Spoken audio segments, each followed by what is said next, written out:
Welcome to all of you. I am B. Prajapati Ankit English classes. Dear friends, today I am going to discuss the power of knowledge by which we can win the world. अर्थात साथियों, जो ज्ञान की शक्ति होती है वो सर्वोपरि होती है। हाँ, धन की शक्ति होती है, शरीर की भी शक्ति होती है, वैसी बात नहीं है, लेकिन इन दोनों से ऊपर क्या है? ज्ञान की शक्ति। कैसे? मान लीजिए बहुत से जानवर ऐसे हैं जो कि मनुष्य से अधिक शक्तिशाली है। जैसे मान लीजिए हाथी, घोड़ा, ऊंट इत्यादि इत्यादि, लेकिन मनुष्य उन पर नियंत्रण रखता है, यानी मनुष्य के बस में वे रहते हैं। क्यों? क्या कारण है? क्या अंतर है? वो अंतर है ज्ञान की शक्ति। ज्ञान, अंतर क्या है? ज्ञान। तो जो ज्ञान की शक्ति है वो मनुष्य के पास है, और वो मवेशी के पास, पशु के पास ज्ञान की शक्ति नहीं है। शरीर की शक्ति है, लेकिन ज्ञान की शक्ति नहीं है, जिसके चलते वो कमजोर पड़ता है। इसीलिए लोग कहते हैं कि ज्ञान की शक्ति है वो शरीर की शक्ति और धन की शक्ति से बहुत कहीं ज्यादा अधिक है। इतना ही नहीं साथियों, इससे थोड़ा और आगे बढ़िए, जीता जागता उदाहरण देखिए। जैसे मान लीजिए डीएम हुए, एसपी हुए, आईजी, डीआईजी, डीजीपी इत्यादि इत्यादि, तो वे क्या हैं? वे हम ही लोगों के बीच से गए हैं, वो भी मनुष्य हैं। ऐसी बात नहीं है कि जो एसपी है या डीएम है वो शरीर से बहुत शक्तिशाली हैं और धन में भी बहुत आगे हैं, वैसी बात नहीं है। एक गरीब परिवार का भी जो ज्ञानी पुरुष है वह एसपी डीएम बन सकता है। एक निम्न जाति से बिलोंग करने वाला व्यक्ति भी डीएम, एसपी, आईजी, डीआईजी बन सकता है। क्यों बन सकता है? ज्ञान के बल पर। और वही हम लोगों के ऊपर क्या करता है? नियंत्रण रखता है, कंट्रोल करता है, आदेश देता है, आदेश को मानना पड़ता है। उसे आगे बढ़िए, न्यायपालिका में जाइए, मान लीजिए सुप्रीम कोर्ट के न्यायाधीश जो होते हैं तो क्या है? वो भी मनुष्य है। अंतर क्या है उनमें और हम लोगों में? ज्ञान की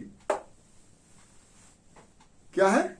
वे ज्ञानवान होते हैं, उनको संबंधित उस विभाग की जानकारी अधिक होती है, जिसके चलते उनको जज के रूप में नियुक्त किया जाता है। और हम लोगों के पास क्या भाव होता है? ज्ञान का। तो ज्ञान की शक्ति अधिक हुई ना। ऐसा बात नहीं कि जज जो होते हैं वो बहुत शरीर से शक्तिशाली होते हैं और बहुत धनवान होते हैं, वैसी बात नहीं है। लेकिन वो सबों के ऊपर नियंत्रण रखते हैं। हम ही लोगों के बीच से जाकर के हम ही लोगों को मृत्यु दंड देते हैं। भोगना पड़ता है, बर्दाश्त करना पड़ता है, सहना पड़ता है, जो भी पनिशमेंट उनके द्वारा अवॉइड किया जाता है। तो कौन सी शक्ति उनके पास अधिक है? ज्ञान की शक्ति। साथियों, जैसे मान लीजिए मनुष्य का एक शब्द किसी भी दिशा में या कोई दूरी तय करने की क्या गति हो सकती है? 10 किलोमीटर, 15 किलोमीटर प्रति घंटा, अधिक से अधिक। लेकिन ज्ञान की शक्ति के बल पर मनुष्य आज 1000 किलोमीटर प्रति घंटे की चाल से चल रहा है। चल रहा है कि नहीं चल रहा है? आप हवाई जहाज से यात्रा कर रहे हैं तो किसका देन है? ज्ञाने का न देन है। तो ज्ञान की शक्ति अधिक हुई ना। आदमी के पास शक्ति है कि वो 10 किलोमीटर प्रति घंटा चलता है, लेकिन वही ज्ञान इस्तेमाल करके, आविष्कार वैज्ञानिक लोग कर दिए, जहाज का निर्माण कर दिया गया,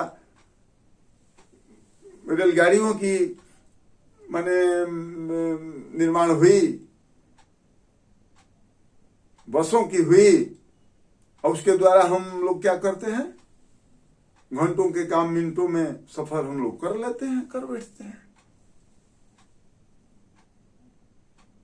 तो साथियों, इतना ही नहीं, धन और शरीर से बहुत आगे बढ़ करके जो ज्ञान की शक्ति है वो होती है।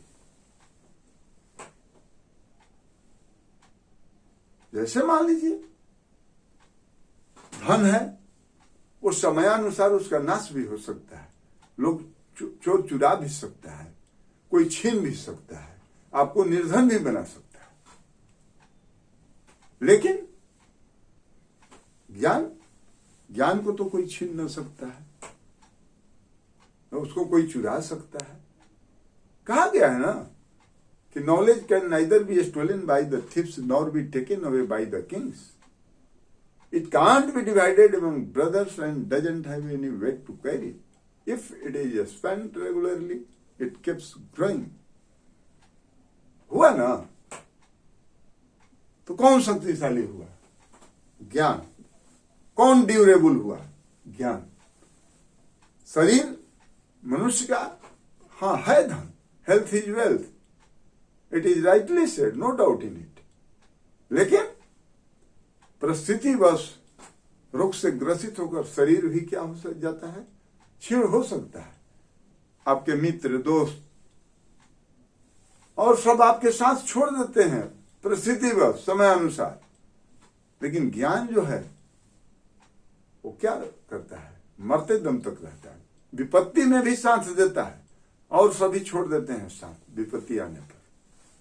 लेकिन ज्ञान ही एक ऐसा धन कहिए या शक्ति कहिए जो आपको बल देता है विपत्ति में भी, और आप मुकाबला करते हैं डट करके।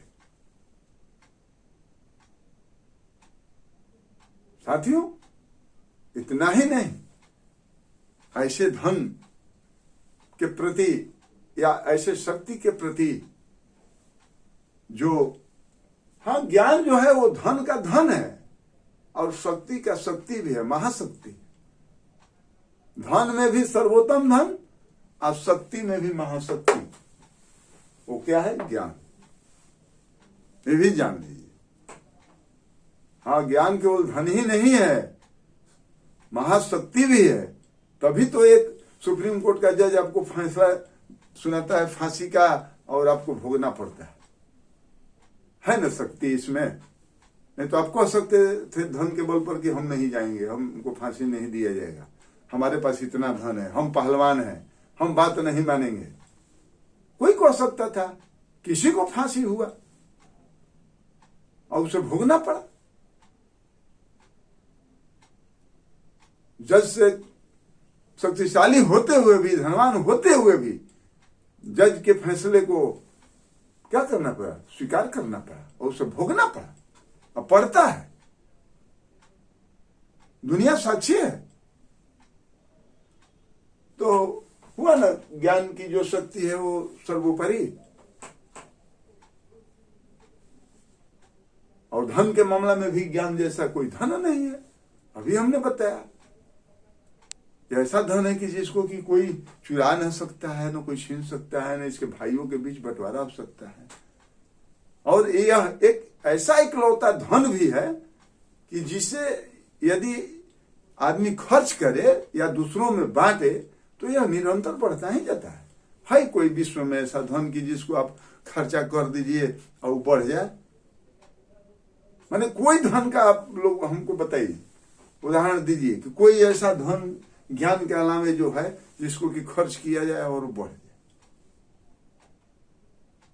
तो साथियों, जो ज्ञान होता है वह सर्वोत्तम धन भी है, और हाँ, शक्ति में भी सर्वोपरि है।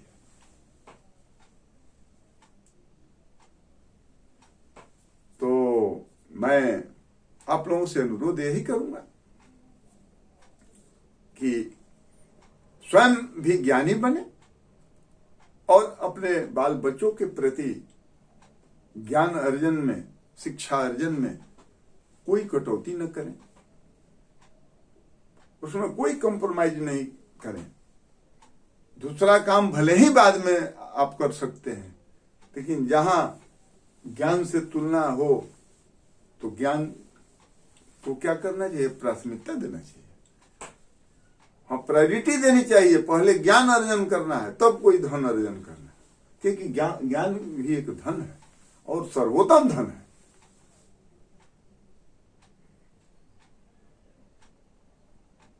साथियों, यहां तक कहा गया है कि माता शत्रु पिता भय, ये न बालो न पाठित, न शोभते सभा बधे, हंस मध्य वपुजथा।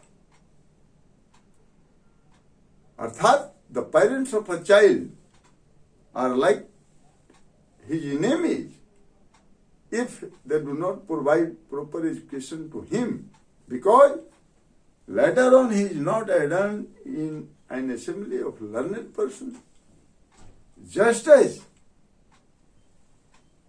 a crane is not adorned in a herd of swans.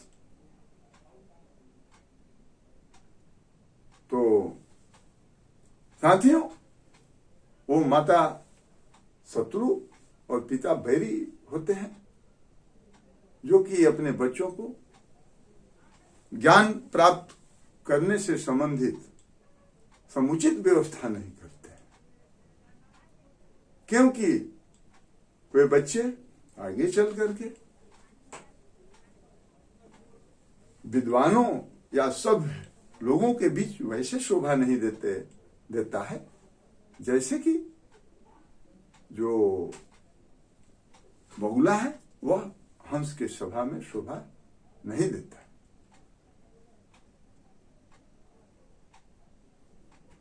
तो आज बस इतना ही। Welcome to all of you. Good bye.